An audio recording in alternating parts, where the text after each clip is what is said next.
네, 안녕하십니까. 키움증권을 통해서 매일 오전 11시부터 90분간 시청자들 찾아뵙고 있습니다. 마켓랩은 1부 시작하겠습니다. 이항래입니다. 네, 안녕하십니까. 이승환입니다. 지난 주말을 통해서 또 네. 이제 브렉시트가 아니라 이제 그 네네. 이해도 그냥 멈출 것이다. 그런 얘기가 또 좀 네네. 몇 포인트 나와갔고요. 또 분위기가 좀 살아나는지 모르겠는데 여하튼 23일입니다. 23일 날 런던 시간으로 아침 7시부터 그 나라는 선진국인데 왜 그런지 몰라. 우리 같이 깔끔하게 6시까지 투표를 해야 되는데 밤 10시까지 하대요. 투표를. 그거 아세요? 뭐 일단은 밤늦게까지 해, 이것들이. 뭐 일하시는 분들이 많으니까 원래는 그게 맞는 것 같아요. 아, 그런가? 10시까지 저녁. 네. 왜냐하면 이제 네. 늦게까지 이제 근무하시는 분들도 계시고 하니까 그래서 이제 온라인 투표. 그리고 노는 날이 또 아니잖아요. 네네. 네. 일단은 그런 거기 때문에 그게 맞지 않을까라는 생각이 드는데요. 그렇죠. 일단은 그 콕스 의원 피살 이후에 네. 이제 브렉시트에 대한 변화, 이제 폴이 이제 계속해서 그 여론조사에 대한 쪽이 계속해서 이제 나오고 있죠. 근데 지금 보게 되면은 지난 이제 16일 이후로 지금 보게 되면은 의견에 대한 쪽들이 15일부터 살짝 이제 변하긴 했었는데 지금 보게 되면 일단은 남자라는 의견에 대한 쪽이 더 많아졌다라는 점. 이거 이런 10,000원 것들이- 알렸네? 2만 원. 예. 네. 그래서 일단 이런 의견에 대한 쪽이 좀 강해지고 있다라는 거, 요거를 좀 보셔야 될 것 같고요. 네. 떠나자에 대한 의견에 대한 쪽이 한 번 정도 유고부에서, 근데 이제 그 전날에는 유고부에서 조사한 게 지금 보게 되면 뭐 리메인이 앞섰다가 이쪽이 앞섰다가 그 다음에 이제 오피니엄 같은 경우는 뭐 비슷하게, 그 다음에 서베이션 같은 경우는 뭐 일단은 남자가 더 많이 이렇게 나오고 있습니다. 의견에 대한 쪽이 좀 더 이런 쪽이 나타나고 있고요. 브렉시트에 대한 이슈 어쨌든 그런 여론조사가 나와서 그런지 모르겠습니다만은 지금 선물을 보게 되면 네. 독일 1.4% 정도 상승하고 있고요. 네. 그다음에 니케이 같은 경우가 니케이도 지금 보게 되면 뭐 시장에서 2% 지금 니케이 반등 세게 나오고 있고 우리나라 환율 상승 다시 이제 워낙 강세에 대한 쪽으로 나오고 있고요. 네네. 그다음에 지금 이런 형태에 대한 모습입니다. 선물은 일단은 지금 시장에서는 일단 플러스로 잘 반영이 되고 있고 네. 국내에서 이제 계속해서 의견에 대한 쪽이 나오고 있죠. 뭐 지금 브렉시트 되면 영국계 자금이 36조가 들어왔는데 여기서 얼마가 나올 거다부터 시작을 해갖고 뭐 지금 보면 ELS가 유로 스톡스 50 기초자산 상품이 43조에 달하는데 뭐 여기서 하락 10% 하락된 손실 구간에 진입하게 되는데 이렇게 되면 또 박살이 날 거다. 뭐 별의별 얘기들이 다 나오고 있습니다. 보통 이렇게 그 언론에서 호들갑을 떨 때가 보게 되면 바닥이 아닌가라는 생각이 드는 그 흐름이고요. 그다음에 오늘도 외국인 같은 경우는 거래소에서 그렇게 그 매도가 없습니다. 한 100억 정도 매도 나오고 네네. 있는데 충분히 이해되는 정도 수준이고 코스닥에서는 193억 매수가 들어오고 있고요. 네. 지금 뭐 브렉시트 관련된 흐름에 대한 쪽이 점차적으로 뭐 일단은 한숨 돌렸다라는 식에 대한 반등에 대한 쪽이 시장이 나타나고 있고 코스닥보다는 일단은 거래소가 좀 더 네. 강하게 반등을 하고 있고요. 최근에 이제 낙폭이 있었던 뭐 철강주, 그 다음에 뭐 건설주, 낙폭과대주 중심에 대한 반등에 대한 쪽이 좀 세게 나오고 있다 이렇게 좀 보셔야 될 것 같습니다. 일단 거래소는 뭐 전업종, 뭐 정유주를 제외하고서는 전업종 반등에 대한 쪽이 이어진다라고 좀 보셔야 될 것 같습니다. 네, 여하튼 브렉시트는 23일 날 우리 시간으로 보면 이제 24일 날 새벽이면 네네. 투표가 끝나가니까 투표가 끝나서 이제 거기 뭐라 그래요? 끝나고 나면 바로 또 조사항이 나오잖아요. 네. 네. 그래서 그 뭐 바로 이번에는 들어갈 테니까요. 근데 그 여론조사를 하지 않기로 했다라고 합니다. 출구조사를 안 하기로 출구조사 안 한대요? 네, 출구조사를 안 하기 때문에 네. 브렉시트가 되고 나서 우리 이제 개표가 이제 시작이 되는 시간대가 우리나라 시간으로 아침 한 10시 정도가 되면 그렇게 늦게 한대요? 어느 정도 이제 윤곽이 좀 밝혀질 거다. 이제 여론조사만 나오겠네. 여론조사. 이제 대부분의 결과에 대한 쪽까지 이제 완벽히 이제 가시화되려면 우리나라 시간으로 금요일 금요일 날 오후네. 1시에서 2시 사이 아이고. 정도면 되기 때문에 우리나라는 실시간으로 엄청나게 떠들겠네 네. 또. 실시간으로 영국 방송을 보면서 샀다 팔았다를 해야 되는 그런 상황이 될 수가 있을 것 같습니다. 아주 흥미로운. 아주 네. 흥미로운. 계속 말씀드리면 시간과의 싸움이다. 네. 저는 하여튼 브렉시트가 된다 그러고 10,000원 걸었잖아요. 2만 걸었는데. 네네. 하여튼 10,000원이건 20,000원인 게 중요한 게 아니라 저는 하여튼 브렉시트 카드건 아니건 간에 네. 그거든. 전 10,000원이 중요합니다. 난 별로 안 중요해 그건. 네네. 그것보다는 영국 국민이 원하는 바대로 간다. 네네. 그건 호재다. 라는 네. 생각을 좀 개인적으로 갖고 있어요. 그런데 이제 그게 다른 나라에서는 재앙이 될지 축복이 될지 모르겠으나 말씀하셨던 대로 제가 지난 주말에 뉴스를 쭉 훑어보면 거는 긴장한 거죠. 이것들이 네네. 브렉시트 할까봐. 그래갖고 참던 애들이 떠들기 시작했어요. 네. 큰일 날 것 같이.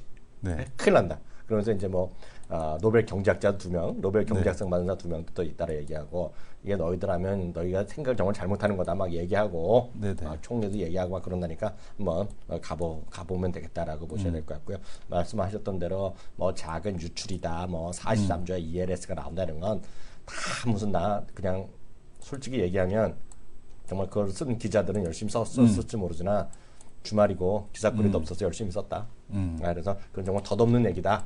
그래서 막상 뚜껑 열려야지 되는 거죠. 그죠? 뚜껑 열려야 되지. 알겠다라는 생각 갖고 있습니다. 시장에서 오늘 특징주는 뭐로 보세요? 특징적인 주식 테마가 있다 그러면. 특징적인 테마는 일단 뭐 특징적인 테마가 눈에 보이지는 않고 있고요. 그래요? 난 딱 하나 전 보이던데. 업종이 다 반등하고 있기 때문에 네. 시장에서 뭐 그렇게 하지 않고 있고 굳이 한다면은 뭐 철도 관련 그거 하려고. 좀 반등하는 거. 제가 했잖아요. 네. 70조 있잖아요. 70조. 네네. 70조에 대해서 생각을 해봤어요. 네. 70조는 연초에 나왔던 게 70조예요. 네네. 그래서 분명히 말씀드릴 수 있는 건 처음 나온 얘기 아니다. 네. 분명히 말씀드리겠고요. 70조라는 돈이 정권이 두세 번 바뀌어야 되잖아요. 네. 이게 2025년까지 가겠다는 사업인데요. 70조란 규모가 보면 갖다 붙이는 거죠.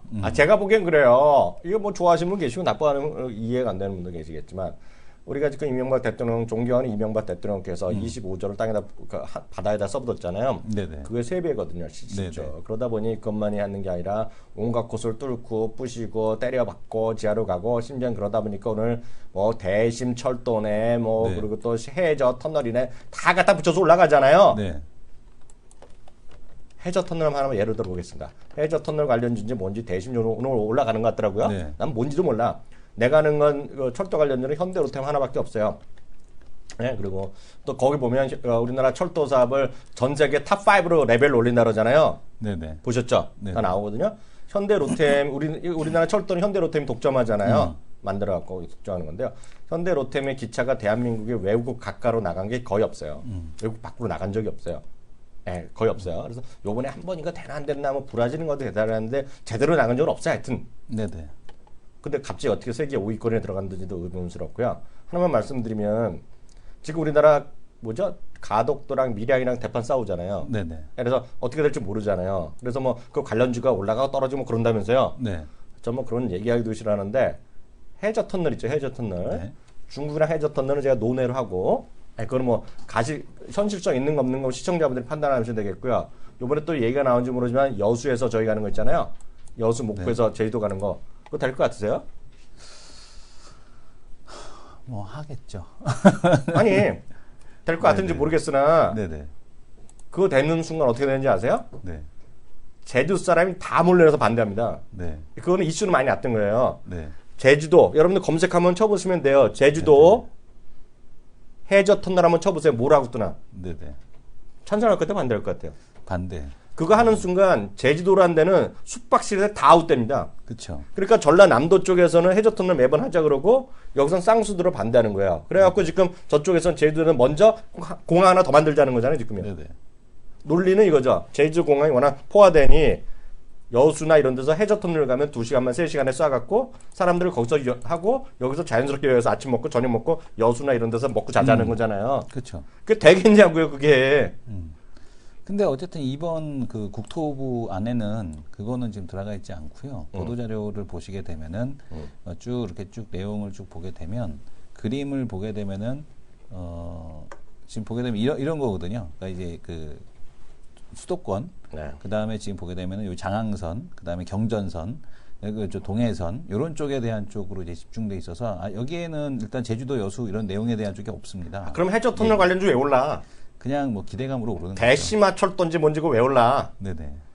하여튼 저는 그게 네네. 뭐 말이 안 된다는 얘기를 떠나서 근데 제가 늘 말씀드리지만 뉴스에 따라서 올라갔다 떨어지는 건 지멋대로 가라는 얘기죠. 네. 그게 너무 신뢰를 갖지 말라는 얘기예요. 신뢰. 왜냐면 신뢰 갖고 하다가는 몸을 쏠리다가는 급실망밖에 안 나와.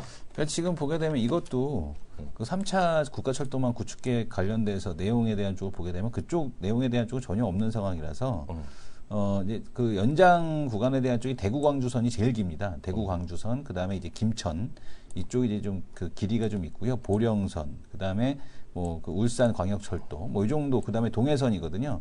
나머지는 뭐 짜잘짜잘한 사업군이라서 지금 보게 되면은 핵심은 일단 그 3개, 4개 정도, 그 정도라고 보셔야 될 것 같습니다. 하여튼 뭐 그 뉴스는 뉴스일 뿐이다. 동해선은 좀 좋을 것 같네요. 네. 동해선이 그건 뭐건 간에 네. 다들 그냥 앞으로 10년 동안 무슨 일이 세상에 벌어질지 모르겠는데 네네. 서울에서 강릉까지 또 1시간 30분에 가고 또 그 얘기는 안 나왔어? 인천공항에서 평창까지 뭐 50분 만에 KTX 가고 그런 거 안 나왔어? 그런 거? 인천공항에서요? 그거 매번 하잖아. 그거 끝나고 나면 어떻게 하려고 그래? 인천 2호선 연장은 그게 없고요. 지금 내용에 대한 쪽이 없습니다. 그런 건 하여튼 들어가 뭐 있지 않습니다. 지멋대로 다 하시라 그러든지. 네네. 그래 계획일 뿐이다. 네. 계획일 뿐이다. 라는 생각. 지금 정말 때가 어느 때인데 그렇게 하여튼 제일 웃긴 건 그거야. 우리나라 철도를 뭐 전 세계 5위권을 올려갖고 그래서 관련주가 뭐 상한가 뭐 금방 가더라고요. 전 좀 이해가 안 가는 거는 현대 로템 제대로 수출한 적이 없다니까요. 상해 디즈니랜드가 개장했는데 위례 신사선, 위례에서 에버랜드 이거를 또 만든다는 게 좀 놀랍습니다. 어디서 어디? 위례에서 용인까지? 용인 에버랜드까지? 네, 에버랜드까지. 오 좋지. 위례에서 가신 분에서 저녁 네. 먹고 용인까지 경전철 타고 네네. 저녁 먹으러 한 30분 쭉 타고 가서 그럼 좋지. 위례 신도시 계시는 분 박수 칠 일이지. 네, 위례는 좋을 용인 것 같습니다. 에버랜드는 내 뒷마당이다 그러면서 네. 저녁 먹고 슬쩍 가는 거. 네. 예? 그래갖고 그 용인선 있잖아요. 용인 경전철 예전에 그 시장할 때 갖고 엄청난 돈 쏟아부었잖아요. 경전철. 네. 그래갖고 용인에서 용인 에버랜드까지 가는 거 저기 네. 이 동네 이름 모르겠는데 죽전 어디에서 그 가는 거였던 경전철 타봤어요? 아니 안 타봤습니다. 그게 딱 박살 났잖아요. 그 사업이 안 돼갖고. 네. 그래갖고 그냥 그 이름 자체가 연장해갖고 에버랜드 선이 돼버렸다니까 지금. 네. 그거 만들어 놓은 거 에버랜드라는 사람밖에 안 타. 음. 아 젠장 대한민국은 골 때린 나라야 그거 보면 정말. 네. 아 경전철 타보신 분 전 타봤어요 또. 네. 타봤어 내가 또 일이 있어갖고 네. 황당무지 지금 사람이 반갑다. 사람이 반갑다. 사람이 반가워 진짜. 네, 네. 진짜 사람이 반가워. 자가용 타고 가시는 거군요. 큰 자가용. 그런 거죠 그런 거. 아 좋습니다. 다음 코너 들어가죠.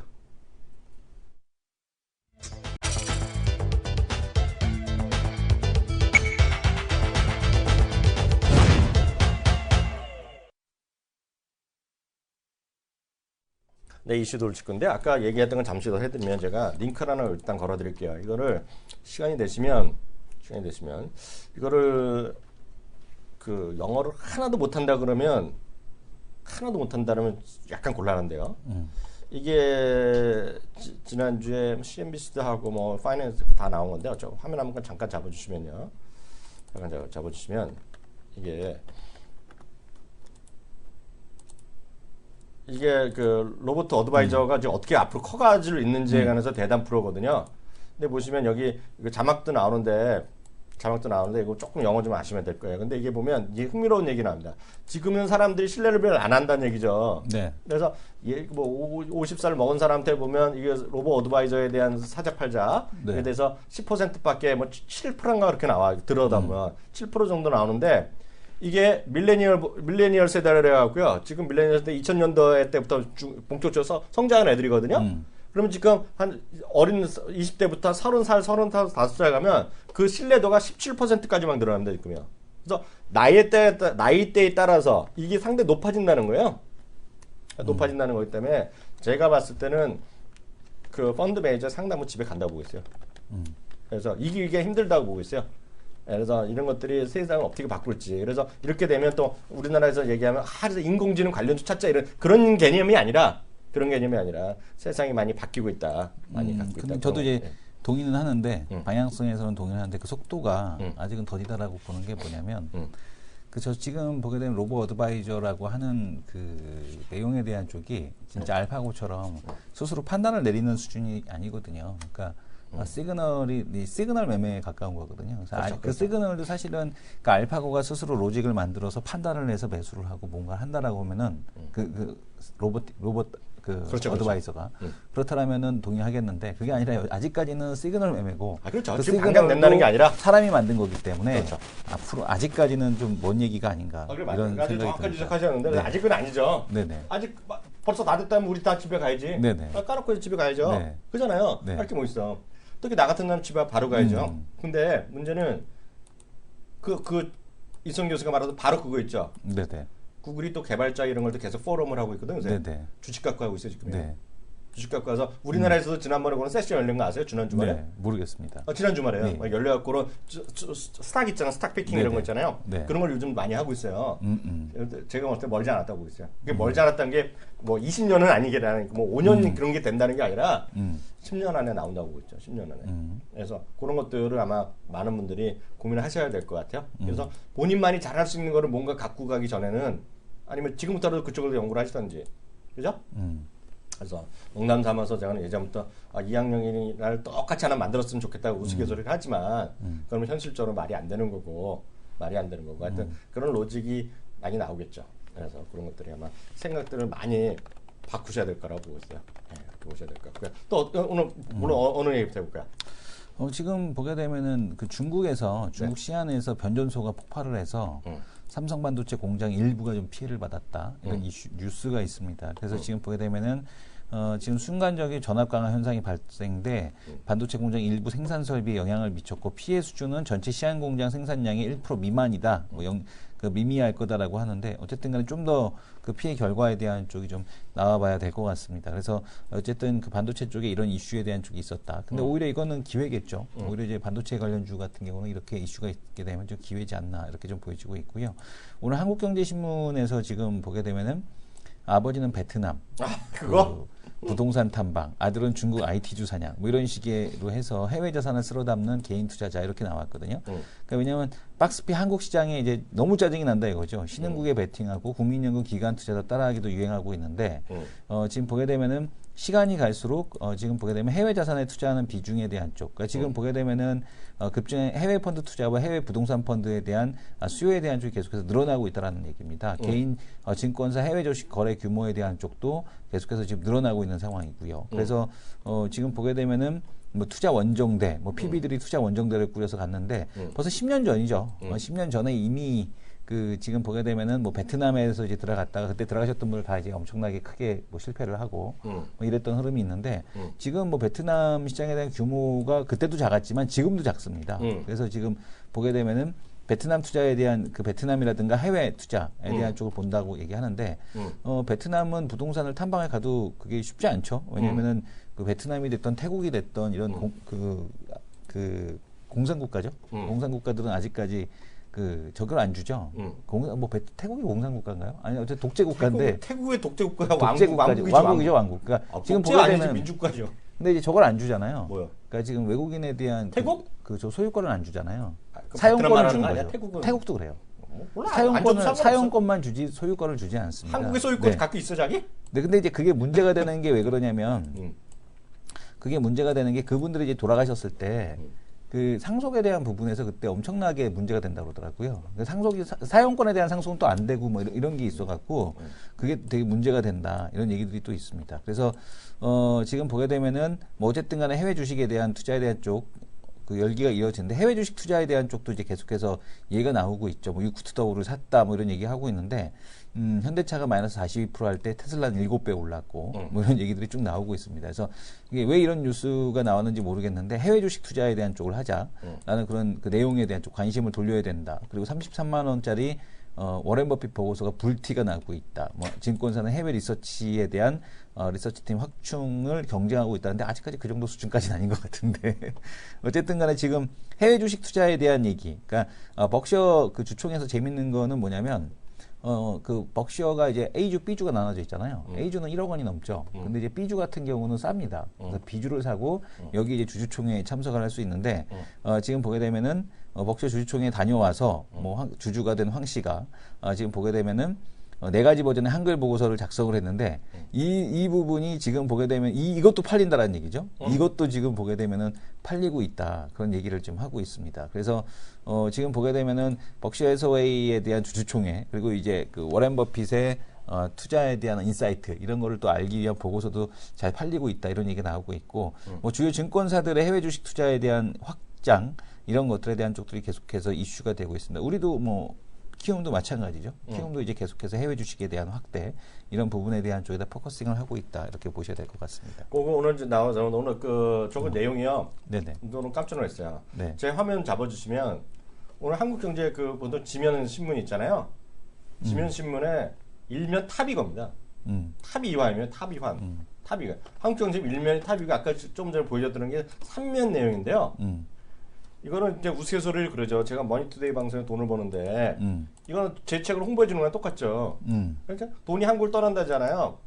제조업이요, 금융투자도 떠나서 그래서 뭐 아버지는 베트남에 부동산 하러 가고 애는 뭐 아들은 뭐 중국에서 IT 산다 뭐 등등 하고 미국 얘기 나고 막 그러고 있잖아요. 네네. 저는 이런 말씀 드리고 싶어요. 이게 뭐 그 한국 주식이 좋다, 미국 주식이 좋다. 제목은 미국 주식 답이라고 써놨지만 꼭 미국 주식 답이는 아니죠. 냉정히 얘기해서 늘 말씀드리지만 포트폴리오 하셔야 된다는 얘기죠. 왜냐하면 제일 그렇잖아요. 나는 지금 안 하는데 다른 사람 뭐 할까 궁금하잖아요. 다른 사람은 도대체 어떻게 할까 궁금하잖아요. 이 신문은 뭐냐면 이렇게 하는 사람들이 이미 많이 시작돼 있다는 얘기죠. 그잖아요. 항상 그렇잖아요. 다른 사람이 다 할 때 들어가면 끔을 탄다 그러죠. 예? 지금 이거예요, 지금. 이 판이 이거란 말이에요, 지금 판이. 예? 그래서 아까 그러면 키움증권 비롯해서 뭐 증권 쭉쭉쭉 나오잖아요. 네. 그 친구들도 뭐 열불 난 거죠, 지금. 빨리 해야죠, 빨리. 그래서 시청자분들 늘 말씀드리지만 제대로 한번 생각을 해보시면 좋을 것 같다 이렇게 말씀드리고 싶고요. 물론 여기서 뭐 어려운 것도 많고 뭐 어떤 분들 얘기하면 이게 뭐 아직도 왜 한국 사람이 외국 주식 사냐 그런 우스갯소리도 있으나 돈 버는데 국경이 어디 있어요? 그잖아요. 그 얘기를 하고 있고 오늘 깜짝 놀랐어요. 한국경제신문에서 1, 2면부터 3면까지 특집입니다. 특집. 돈이 한국을 떠난다. 제조업에 이어서 금융투자도 해외인데 그럼 제조업을 여기서 대한민국에서 열심히 해보시던지. 그잖아요. 다 떠나는 제조업 대한민국에서 열심히 해갖고 제 자식을 이승원 대표의 이승원 교수의 자식을 열심히 해서 제조업을 해서 여기서 크게 현대자동차 들어가서 현대자동차 크게 읽어보든지. 그잖아요. 까놓고 여기서 그런 거죠. 심하게 얘기하면. 돈 버는데 정말 전 국경이 없다 그런 생각을 갖고 있고요. 정말 답답할 정도가 많다라는 생각 갖고 있습니다. 다른 얘기 보죠. 네, 다른 얘기로 좀 넘어가 보겠습니다. 지금 보게 되면은 그 입는 로봇이 4년 뒤에 나온다.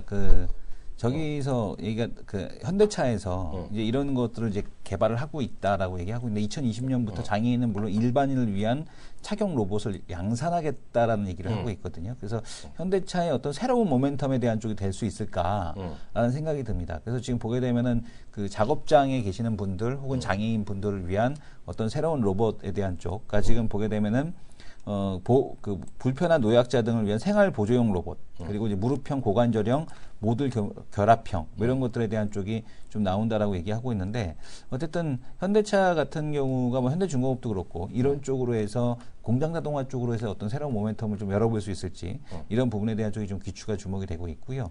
지금 보게 되면 현대자동차가 착용한 로봇 개발 로드맵을 보게 되면 현대차가 요즘에 내놓는 것 중에서 이게 제일 마음에 들었어요. 다른 것들은 다 별로 마음에 안 드는데, 지금 보게 되면은 2016년도에 의료용 보행 보조 로봇 나오고요. 2017년도에는 라이프케어 라인업, 그 다음에 2018년도에는 그러니까 소량 생산에 대한 쪽을 시작을 하겠다라고 하고, 2019년도 가면은 대량 양산을 하겠다라고 하니까 우리가 요게 이제 모멘텀으로 작용하기 위해서는 한 2018년도가 좀 넘어야 가능하다라고 좀 보셔야 될 것 같습니다. 그래서 일단 로봇 쪽이 현대차가 이렇게 시작을 한다는 얘기는 그 밑에 단에 있는 쪽들, 그러니까 현대차 혼자서 하진 않을 거 아니에요. 또 이제 납품받고 뭐하고 할 텐데 지금 당장은 아니더라도 로봇 관련돼서 현대차와 이제 함께 할 수 있는 기업들, 이런 쪽들을 좀 살펴볼 필요는 있겠다라는 생각이 듭니다. 이거 한번 해봐주세요. 이거. 뭐요? 저는 요게 좀 궁금한데, 물어보지 마세요. 커넥티드 카. 네. 이게 이제 도요다에서 저는 이제 요게 조금 특이한 게 뭐냐면, 아우디, 뭐 지금 보게 되면 아우디가 더 아우디 커넥티드 SIM을 발표했다, SIM을 발표를 했는데, 그래서 뉴 A3, A4, Q2, 뭐 Q7에 장착하기로 했다라는 얘기를 하고 있거든요. 그러니까 네이비게이션과 주차 공간 검색 등의 무제한 데이터를 제공하고 추가 요금을 내면 이메일이나 검색 서비스 등 인터넷 서비스를 즐길 수 있다. 탑승자들은 와이파이 핫스팟처럼 사용할 수 있다. 국경 제한 없이 로밍 요금을 내지 않아도 된다. 라는 얘기를 하고 있습니다. 그래서 이런 얘기가 나오고 있는데 이게 왜 필요할까라는 생각이 들더라고요. 저는 이게 솔직한 얘기로. 근데 이게 사실은 지금 커넥티드 카에 대한 쪽을 하고 있는데 저는 이게 왜 그러냐면은 삼성에서 삼성자동 르노죠. 삼성 르노가 이미 미러링을 하고 있거든요. 그래서 아니 이게 되는데 왜 지금 보게 되면은 삼성자동차에서 내놓는 제품들을 보게 되면 이거는 우리가 이제 지금 보게 되면은 구글 TV 옆에 끼는 거. 크롬캐스트. 크롬캐스트 같은 거 있잖아요. 그러니까 이게 보면 스마트폰 미러링을 하면 되는 거거든요. 그러니까 굳이 그런 장치를 다 달 필요 없이 그냥 얘는 미러링만 되게끔 해주고 스마트폰 거치대 하나 놓든가 스마트폰에서 그냥 미러링만 되게끔 해주면 되는 거거든요. 그러면 어차피 스마트폰이 있는 사람들은 대부분 다 저게 있는 거잖아요. 그렇죠. 스마트폰은 뭐 안 쓰는 사람이 없을 거고 대부분 쓸 거고. 근데 지금 보게 되면은 이게 지금 보게 되면은 삼성에서 얘기하는 게 이게 미러링이 되는 거거든요. 네. 그러니까 미러링이 돼서 내비게이션이 그냥 나오는 거예요. 내비게이션 내가 꼭 여기 장착된 것만 쓸 필요도 없는 거고. 그렇죠. 내가 뭐 김기사 쓸 수도 있고 티맵 쓸 수도 있고 아니면 뭐 김기사 좋다며. 다른 뭐 쓸 수도 있는 거고. 근데 지금 보게 되면은 이게 조금 약간 굳이 뭐 태블릿을 얘네들이 달기를 해서 좀 그렇긴 한데 아예 뭐 진짜 이렇게 그 시스템 자체가 미러링만 되게끔 해서 나오게 되면 네. 충분히 이게 가능성이 있지 않을까라는 생각이 들거든요. 그래서 굳이 저렇게까지 갈 이유가 있는가. 그래서 약간 조금 의아스럽기는 했습니다. 왜냐하면 어차피 스마트폰은 스마트폰대로 있는데 스마트폰으로 시동 걸고 스마트폰으로 미러링 해갖고 차가 닿으면 딱 갈 수 있게끔 해주면 얼마나 좋겠어요. 그렇죠. 그래서 돈도 덜 들어가고. 네. 근데 왜 저런 시스템을 만드는지 약간 이해가 안 되지만 어쨌든 간에 자동차계 입장에서는 자기네들이 그 뭐라 그럴까요? 헤게모니를 가져가려는 입장? 나와바리 잡으려고. 예, 이런 네. 것들이 좀 더 강하지 않느냐라는 생각이 드는데 저는 미러링에다 한 표를 더 주고 싶습니다. 난 잘 모르지만 네. 난 이승원 대표의 이승원 교수 말에 한 표. 네네. 근데 이승원 교수 말하는 게 그렇게 다 맞아. 아닙니다. 아 맞아. 근데 그건 어떻게 됐어? 지난 금요일날 네. 집에 갈 때 김 기사가 어떻게 잘 열 거야 그랬어? 김 기사가 길을 빨리 가르쳐줬어? 그쪽으로 안내하지 않았는데 빨리 원래 갔어? 가던 길로 갔는데 빨리 갔어? 빨리 갔어요. 그럼 그게 빠르니까 가르쳐 줬겠지, 네, 그죠? 네. 하여튼 오늘 저희가 그 커넥티드 카에 대해서 우리 자동차 공학 전문가 모처럼 또 전공의 실력을 발휘해서 아, 이건 전공하고 상관없습니다. 왜냐하면 메카트로닉스기는 맞는데 메카 일렉트로닉스 무슨 네네. 거도 다 뭐 자기가 어차피 지금 같은 나와바리입니다. 지금 학과에 들어갔으면 지금 그거 배웠을 거 아니야. 아니에요. 다 똑같은 과예요. 그러니까 메카트로닉스, 우주항공, 조선공학과, 기계공학과, 정밀기계, 항공우주 다 원자력공학과 이게 다 똑같은 과거든요. 근데 이름만 바꾼다고 보시면 됩니다. 네. 네, 하여튼 이제 1분에 여기서 마치도록 네. 하겠고요. 저 2부에 다시 돌아오도록 하겠습니다. 2부에 뵙겠습니다.